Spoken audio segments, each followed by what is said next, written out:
ત્યારબાદ જે છે એ ઝડપમાં ઝડપથી આનું એક ચાર્જશીટ થાય અને ચાર્જશીટના અંતે લોકોને ન્યાય મળે અને આમને કડકમાં કડક સજા મળે અને આખા ગુજરાતમાં ને પણ અથવા આખા ઇન્ડિયામાં એક દાખલારૂપ એક વસ્તુ બને તેના માટેનું પણ પોલીસ દ્વારા આયોજન।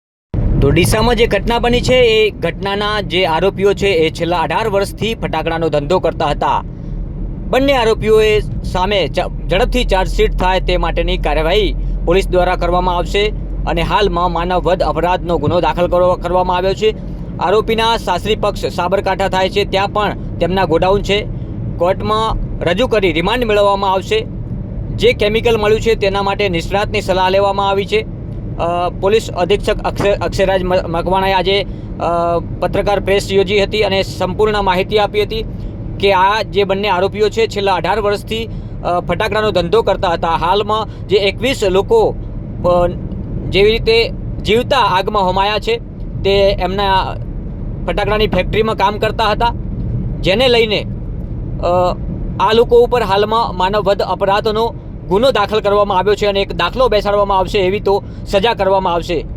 એ સાક્ષ્યનો ઉપયોગ કરી તમામ જગ્યાની વિડીયોગ્રાફી અને ફોટોગ્રાફી કરી આગળની જે કાર્યવાહી હાલમાં કરવામાં આવી રહી છે। આ ઉપરાંત હું આપને કહું કે જે આરોપીઓ છે એની પણ આજે ઘણી બધી પૂછપરછ કરવામાં આવી છે અને આ આરોપીની પૂછપરછના અંતે એ ખ્યાલ આવે છે કે આ આરોપીઓ જે છે એ છેલ્લા 18 કે તેનાથી વધારે વર્ષોથી એ ફટાકડાના વ્યવસાય સાથે જોડાયેલા છે અને વર્ષોથી તે ફટાકડાનો ધંધો કરે છે અને તે લોકો શિવકાશીથી ફટાકડા લેવાની સાથે જોડાયેલા છે। પરંતુ આ ગુનાને વધારે ઊંડાણપૂર્વક તપાસ થાય તેના માટેથી આના તમામ એકાઉન્ટની બેંક એકાઉન્ટની તપાસ કરવામાં આવી રહી છે। એ લોકોએ જે જગ્યાએથી માલ ખરીદતા હતા એ તમામના જીએસટી બિલ સાથેનો એક ઇતિહાસ અમે લોકો ચેક કરી રહ્યા છીએ। આ ઉપરાંત પોલીસને જાણમાં આવ્યું છે કે તેઓ થોડા સમયથી તે ઇન્દોરમાં હરદય જિલ્લામાંથી પણ ફટાકડાનો વ્યવસાય કરતા હતા, તો એની પણ પોલીસ દ્વારા છે વિગત મંગાવવામાં આવી રહી છે। આ સિવાય એવા જે ઠેકેદારો હોય કે જે ફટાકડાના બિઝનેસ સાથે સંકળાયેલા હોય અને એ લોકો મેન પાવર પ્રોવાઈડ કરતા હોય તો એના પણ કોણ હતા અને ક્યારે એમનો કોન્ટેક્ટ કરેલો હતો તે બાબતની પણ પોલીસ તલસ્પર્શી અભ્યાસ કરી રહી છે। આ ઉપરાંત બીજો કોઈ પણ માલ હોય કે જેવી રીતના પોલીસને ધ્યાનમાં આવ્યું છે કે ત્યાં એલ્યુમિનિયમ પાવડર અને યલો ડેક્સટાઇનની હાજરી હતી, તો આ વસ્તુઓને પણ ક્યાંથી લાવવામાં આવી છે તેના માટેની એક સ્પર્શી એક અભ્યાસ ચાલુ છે। આ સિવાય પોલીસ દ્વારા અલગ અલગ 7 જેટલી એક ટીમોની ઘટના હાલમાં કરવામાં આવેલી છે, કારણ કે પોલીસને જે જગ્યાએથી માલ મળ્યો છે ત્યાં અલગ અલગ ટીમોને મોકલવામાં આવેલી છે। જેમ કે અમારી સાયબરની ટીમ હાલમાં બંને અપરાધીઓના સીડીઆર અને આઈપીડીઆર ઉપર વર્ક કરી રહી છે કે તેઓ છેલ્લા કેટલા સમયથી કોની સાથે કનેક્શનમાં હતા, એ લોકો ક્યાં ભાગ્યા, ક્યાં રોકાયેલા હતા અને કેવી રીતના જે છે એમણે પોતાના મોબાઈલને ક્યાં આપ્યા હતા। આ સિવાય પોલીસની એક ટીમ હાલમાં તમિલનાડુ ખાતે, એક ટીમ જે છે રાજસ્થાન ખાતે, એક ટીમ એમપી ખાતે અને એક ટીમ જે છે એ અમદાવાદ ખાતે પોલીસે રવાના કરેલી છે, જેથી કરીને આની અંદર બીજા જે પણ આરોપી હોય તેને પણ પોલીસ દ્વારા જે છે એ ઝડપથી એની ધરપકડ કરવામાં આવે। શું સામે આવ્યું છે? એમને સ્થાનિક લોકોએ ફોન કર્યો તો ફાયર બ્રિગેડને એવો ફોન કર્યો તો કે લોકો કે પછી સીધા ભાગી ગયા? હાલમાં અમારી તપાસમાં જે આવે છે એ પ્રમાણે લોકો જણાવે છે કે અમને ખ્યાલ પડતા કે બ્લાસ્ટ થયો છે, અમે લોકો તાત્કાલિક એમની જગ્યા પરથી ભાગી ગયા હતા, પરંતુ છતાં પણ આરોપીઓ જે છે એમની એક લાંબી પૂછપરછ થાય, આજે કોર્ટમાં એને રજૂ કરી અને ત્યારબાદ જે છે એમને રિમાન્ડ લેવામાં આવે, ત્યારબાદ છે થોડી વધારે ઇન્ફોર્મેશન અમે લોકોને મળી શકે એમ છે। રિમાન્ડના મુદ્દા એ જ હશે કે આટલા વર્ષોથી જ્યારે ફટાકડાના વ્યવસાય સાથે સંકળાયેલા છે તો આજે બ્લાસ્ટ થયો છે તો બ્લાસ્ટ થવા માટેના જે પ્રાથમિક રીઝનો એફએસએલ દ્વારા મોકલવામાં આવેલા છે તો એ કઈ વસ્તુ માટે જે થઈ અને કોઈ પણ વસ્તુ આવી લઈ આવ્યા હતા, કઈ જગ્યાએથી લઈ આવ્યા હતા, હરદયથી લઈ આવ્યા હતા કે બીજી કોઈ જગ્યાએથી લઈ આવ્યા હતા અને એમના પોતાની આ વ્યવસાયની સાથે બીજા કોઈ વ્યક્તિઓ સંકળાયેલા છે કે નહીં, કેટલા રૂપિયાનું ટ્રાન્ઝેક્શન થયું હતું, એ આ માલને કઈ જગ્યાએ વેચતા હતા અને આ સિવાય બી કેટલાક મુદ્દાઓ જે એસઓજી ટીમની ધ્યાનમાં આવે એ બધા જ મુદ્દાઓ રિમાન્ડના રહેશે। બંને આરોપીને પોલીસે પકડ્યા છે, તે બંનેની પૂછપરછ કરી અને ત્યારબાદ જે છે એ ઝડપમાં ઝડપથી આનું એક ચાર્જશીટ થાય અને ચાર્જશીટના અંતે લોકોને ન્યાય મળે અને આમને કડકમાં કડક સજા મળે અને આખા ગુજરાતમાં ને પણ અથવા આખા ઇન્ડિયામાં એક દાખલારૂપ એક વસ્તુ બને તેના માટેનું પણ પોલીસ દ્વારા આયોજન કરી અને કરવામાં આવ્યું છે। ત્યારબાદ ઘણી વખતે હાલમાં જે અમારી એફએસએલ ટીમનો એક અભિપ્રાય આવેલો છે કે એલ્યુમિનિયમ પાવડર અને યલો ડેક્સટાઇન ઉપરનો છે એ ખરેખર જે છે એ વિસ્ફોટ શેના કારણે થયેલો છે।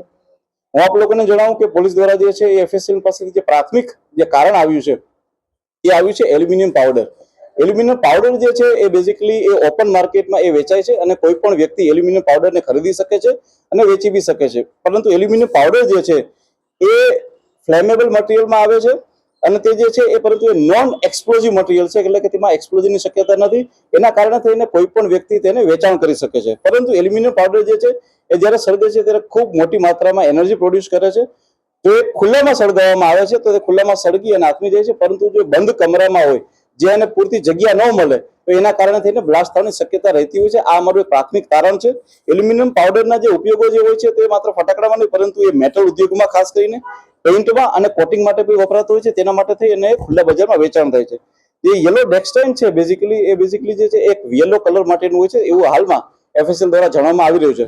પરંતુ હજી પણ અમારી FSLની ટીમમાં કામ કરી રહી છે કે જે એલ્યુમિનિયમ પાવડર હતો એ એટોમાઇઝડ હતો કે નોન એટોમાઇઝડ હતો. બીજા અનેક પ્રકારના રિપોર્ટ કરીને FSLની ટીમ જે છે એ હાલમાં અમને એક તલસ્પર્શી અભ્યાસ કરીને આપશે. આ જે આરોપીઓ છે તેની સાબરકાંઠામાં પણ આ જ પ્રકારના એ લોકોના ફટાકડા સાથેના વ્યવસાય સાથે સંકળાયેલા એ લોકોના ગોડાઉન છે.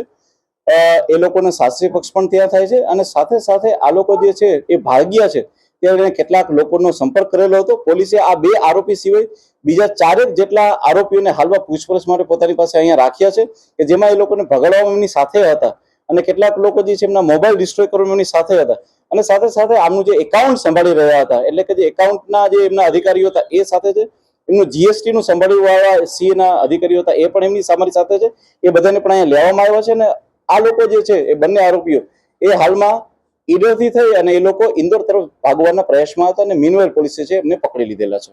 આ જે વસ્તુઓ છે એ ક્યાંક ને ક્યાંક કેમિકલો છે, બરાબર ને?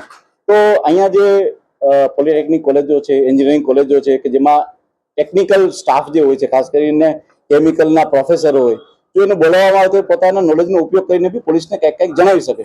એટલે FSLની સાથે સાથે એવા નિષ્ણાંતો કે જે આ કેમિકલ સાથે સંકળાયેલા હોય તેનો ઉપયોગ કરવાથી અને તેમને સલાહ લેવાથી હજી વધારે ને વધારે ક્યાંક ને ક્યાંક છે પોલીસને તલસ્પર્શી અભ્યાસ થાય તેના માટે બોલાવવામાં આવે છે.